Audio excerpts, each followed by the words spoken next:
Hi, and welcome to this episode of Gone with the Gale. Today, I will be covering the third day of my trip to Scotland in October of 2017. We will be going to places such as Bannockburn, where Robert the Bruce fought, the Cumbernauld studios, where Outlander shot, Dune Castle, which is Castle Leoch, and also known as the castle from Monty Python and the Holy Grail, as well as Stirling Castle, the Kelpies, Sheriffmuir, and Leith. Here we are in front of the studios in Ward Park in Cumbernauld, where they film Outlander. They would start filming season 4 the next day. This was Sunday, so no one was there, but it's really great to be there knowing that the next day filming on season 4 would begin. Next we were off to Bannockburn, where the famous King Robert the Bruce had fought a key battle during the First War of Scottish Independence. This is his statue. This was the first and only day that was, quote, typically Scottish with mist and rain. Next we were off to Dune Castle. In Outlander, Dune Castle plays the part of Castle Leoch, but it was also known as the castle from Monty Python and the Holy Grail. Hi, I'm here at Castle Leoch from Outlander, also known as Dune Castle. It's also the castle from Monty Python. It's really cool. We had a really great tour here. I just can't wait to put the video together with all the pictures so that you can enjoy it too. It's amazing, isn't it?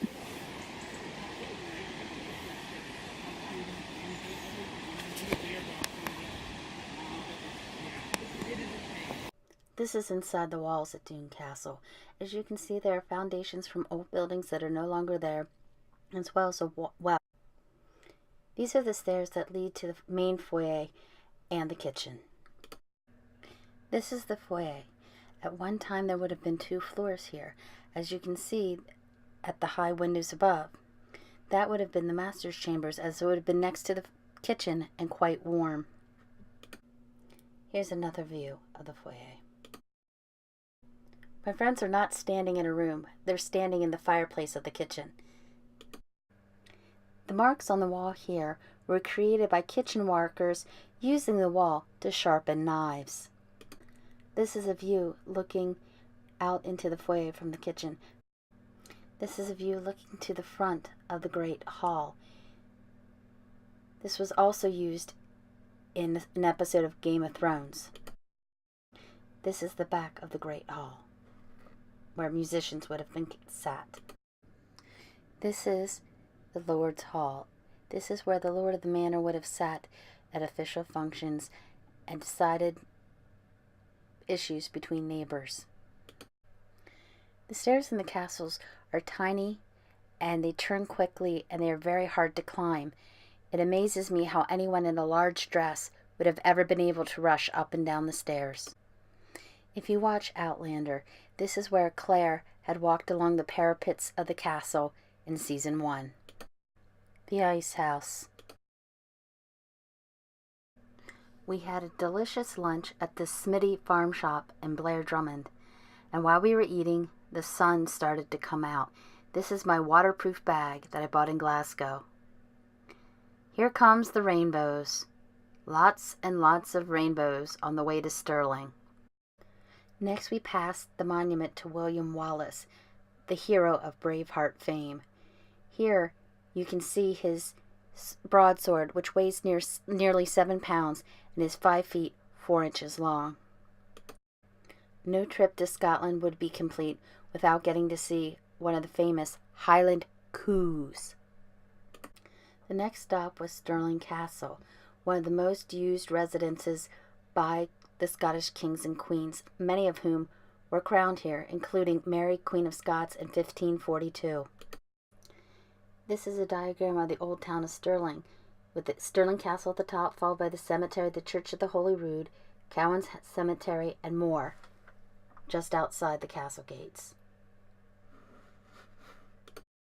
Warning, spoiler alert, if you're a fan of Outlander and have not read The Drums of Autumn or do not want season 4 spoiled, You may want to skip ahead a few seconds. This hill in the distance is reportedly going to stand in for the North Carolina Ridge, Fraser's Ridge, in the Drums of Autumn, and several books to come. Our next stop was the location of the Battle of Sheriffmuir. This was important to my family, as this would have been where some of my husband's ancestors had fought during the first Jacobite uprising. These are some of the monuments at the battlefield, as well as a sweeping view of the battlefield, which has basically been untouched since the 1700s.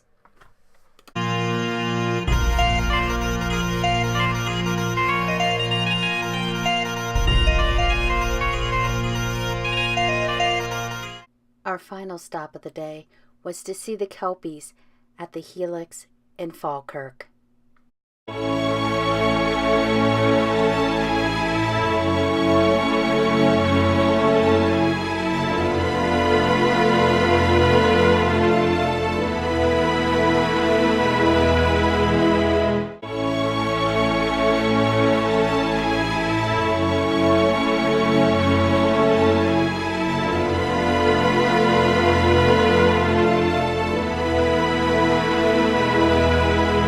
Our hotel for the rest of our stay in Scotland was here in Leith, a brand new Holiday Inn Express, which was just across the street from the Ocean Mall, where the Royal Yacht Britannia is moored. Hi guys, we just arrived here in Edinboro, and I thought I'd give you a tour of our room here. First thing I found when I came inside is that you can't just turn the lights on. You actually have to put your key card in this reader to turn the power on. I've never seen that before. It's quite interesting. But here as you walk in, you have a nice mirror. There's an iron, hair dryer, ironing board.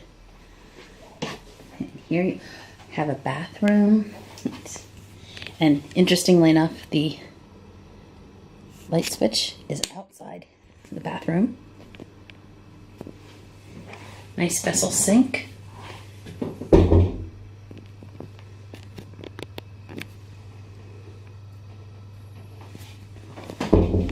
Shower. Private commode, and the door can swing both ways, which is interesting. I've never seen that before. Oh, handheld amp. Ooh, that's nice. Okay, let's go out here for hanging knobs, couch, bed, flat screen TV, round window. Wow, it's pretty spiffy.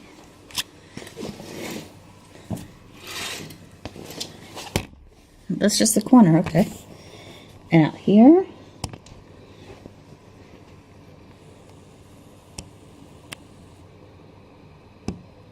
what a view.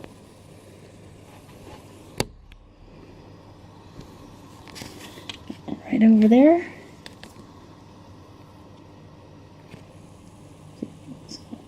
really old buildings, really new buildings. This is pretty neat. If you watched day 1 and 2, you'll know that I had mentioned that we had passed Hurricane Maria on our way here. She caught up to us, and later that night we heard her roar.